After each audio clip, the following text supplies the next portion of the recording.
Good morning Veeru भाई। जिसकी हम चर्चा शुक्रवार को कर भी रहे थे कि अगर जॉब्स रिपोर्ट अनुमान से कमज़ोर आई तो मुनाफा वसूली हो सकती है, बाजार में दबाव बढ़ सकता है, और बिल्कुल वैसा ही हुआ। क्योंकि 1 लाख या 1,15,000 के बीच के आंकड़े थे, आंकड़ा निकल कर आया 73,000 का। और ये तो चलिए आप इसे एक वन ऑफ कहकर पास ऑन भी कर सकते हैं, क्योंकि पिछले कई महीनों से जो डेटा आ रहा था वो अनुमान से काफ़ी बेहतर था। ये संकेत मिल रहे थे कि इन टैरिफ्स के बावजूद अमेरिकी अर्थव्यवस्था ठीक ठाक ही चल रही है, अच्छी तो ना कहे लेकिन ठीक ठाक तो चली रही थी। मगर बड़ा संकट इस वजह से आया कि पिछले 2 महीने के जो आंकड़े थे उसे नीचे रिवाइज किया गया, ना कि ऊपर। और नीचे ऐसा भी नहीं कि इसे 5,000 या 10,000 नीचे रिवाइज किया गया, वो काफ़ी सिग्निफिकेंट डाउनवर्ड रिवीजन था। क्योंकि जून का जो आंकड़ा था 1,47,000 का, उसे नीचे रिवाइज करके 14,000 किया गया। और मई का जो आंकड़ा था 1.25 लाख का, उसे रिवाइज करके नीचे 19,000 किया गया। यानी कि जो आप कह रहे थे कि पिछले जून और मई के महीने में आपने लगभग 2.5 से 3 लाख नौकरियां जोड़ी है, उसके बजाय आपने उन 2 महीनों में सिर्फ 35,000 नौकरियां जोड़ी है। तो इस वजह से सवालिया निशान खड़े हो गए कि अमेरिकी अर्थव्यवस्था की हालत आखिर है कैसी। तो इस वजह से बाजार में सेल ऑफ हुआ। बाजार फ्यूचर्स पहले से ही नीचे चल रहे थे, शायद इस एंटिसिपेशन में कि जॉब्स रिपोर्ट जो है वो कमजोर आएगी, लेकिन शायद बाजार को इस बात का अंदाजा नहीं था कि इस तरह की जॉब्स रिपोर्ट में डाउनवर्ड रिविजन्स पिछले 2 महीनों में देखने मिलेंगे, वो भी इस तरह के जो 2020 के बाद पहली बार देखने मिले हैं।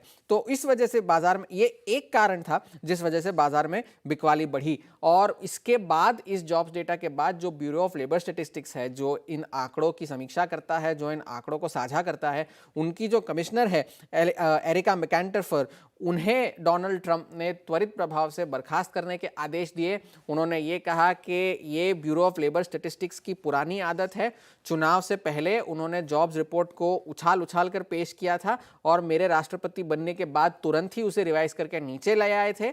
और इस बार भी अच्छे आंकड़े पेश करने के बाद मुझे और रिपब्लिकन्स को खराब रोशनी में दिखाने के लिए उन्होंने ये आंकड़े फिर से रिवाइज करके नीचे कर दिए। ये एक बहुत बड़ा स्कैम है और इस वजह से इन्हें तुरंत बर्खास्त कर दिया जाए और उसके जगह पर, उनकी जगह पर किसी सक्षम जो है व्यक्ति को लाया जाएगा, ये डोनाल्ड ट्रंप ने ऐलान किया। तो अब हुआ ये है कि जो ब्याज दरें कटने की जो प्रोबेबिलिटी थी शुक्रवार को जॉब्स रिपोर्ट आने से पहले, वो कमजोर जो घटकर 40% तक आ गई थी, वो अब बढ़कर 90% हो गई है।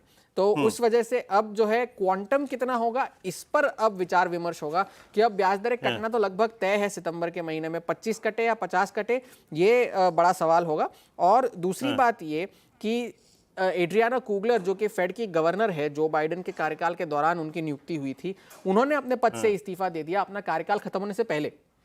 उनका कार्यकाल जनवरी में खत्म होना था अगले साल, उससे पहले उन्होंने इस्तीफा दे दिया। और उस पर भी डोनाल्ड ट्रंप ने जो है टिप्पणी करते हुए ये कहा कि उन्हें पता था कि ये गलत हो रहा है ब्याज दरों के साथ, और उनके साथ साथ जेरोम पावल को भी तुरंत ही इस्तीफा दे देना चाहिए। लेकिन एड्रियाना कुगलर उन व्यक्तियों में से नहीं है जिन्होंने फेड के जो ब्याज दरें न काटने के जो फैसले का विरोध किया था, वो उनमें से नहीं है। दूसरा संकट ये इसलिए आया बाजार को क्योंकि रूस और यूएस के बीच में जो है वो संकट थोड़ा सा गहराता जा रहा है। क्योंकि पिछले हफ्ते जो है डोनाल्ड ट्रंप ने रूस को ये चेतावनी दी है कि 8 अगस्त से पहले यूक्रेन में आपका जो भी है वो आप निपटाइए, वरना आपके ऊपर कड़े आर्थिक सैंक्शंस लगाए जाएंगे। जिस पर रूस के पूर्व राष्ट्रपति और फिलहाल उनके सिक्योरिटी काउंसिल के जो उपाध्यक्ष है डिमिट्री मेडवेडेव, उन्होंने ये कहा कि भाई आप अपने हद से बाहर जा रहे हैं, ये आपका नजरिया नहीं है, आप जो बाइडेन के पथ पर ना चले, आप अपने काम से काम रखें, हमें जो करना होगा वो हम करते रहेंगे। और आपके ये जो बयान है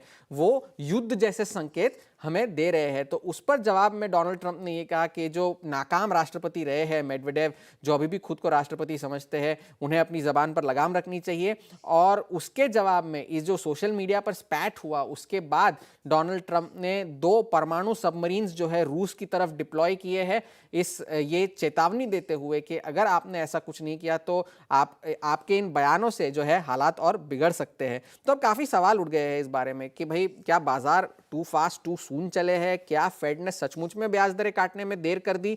तो अब इस हफ्ते तो कोई बड़ा ट्रिगर है नहीं, लेकिन अगले हफ्ते महंगाई का आंकड़ा आना है, अर्निंग सीजन तो चलती रहेगी, मगर बिग टेक को अगर हम छोड़ दें तो अर्निंग सीजन वहां की भी कोई खास रही नहीं है। तो इस वजह से जो है हैंडओवर कमजोर है, फेड की स्वतंत्रता पर सवाल बन गया है, और आगे चलकर क्या होगा ब्याज दरों को लेकर और डोनाल्ड ट्रंप टैरिफ को लेकर क्या करेंगे, इस पर सबकी नजरें बनी रहेंगी। हॉर्मोज, आपने बहुत सारी बातें कही हैं। आपने जियोपॉलिटिक्स का जिक्र किया, आपने कोलैप्स होती हुई जॉब रिपोर्ट का जिक्र किया, आपने ये भी जिक्र नैस्डैक का जिक्र भी कर दिया।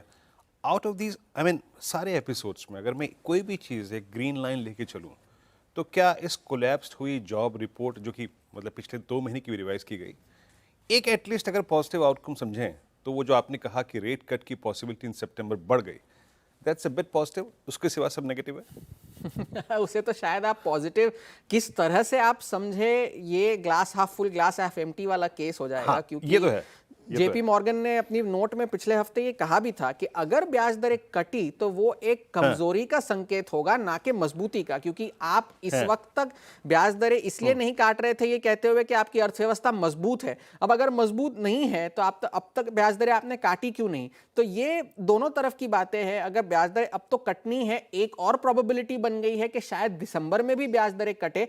अगर इस बार सितंबर में 17 सितंबर को मीटिंग है तो उससे पहले काफी सारा डेटा आना है। तो एक मिक्स्ड, इसे आप ट्रिगर कह सकते हैं, पॉजिटिव पूरी तरह से तो ना ही कहे, लेकिन एक मिला जुला संकेत आप कह सकते हैं। ब्याज दरें कटेंगी सितंबर में, कितनी कटेंगी ये अब बड़ा सवाल है।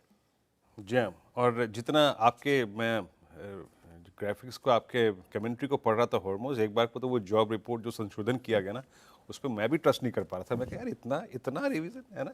खैर anyway, thanks very much Hormoz, बहुत बहुत शुक्रिया। आपने सोमवार की सुबह सारी की सारी वॉल स्ट्रीट और रेस्ट ऑफ एशिया में क्या गतिविधियां हैं, किन फैक्टर्स पर नजर रखनी है, उस पर बातचीत की।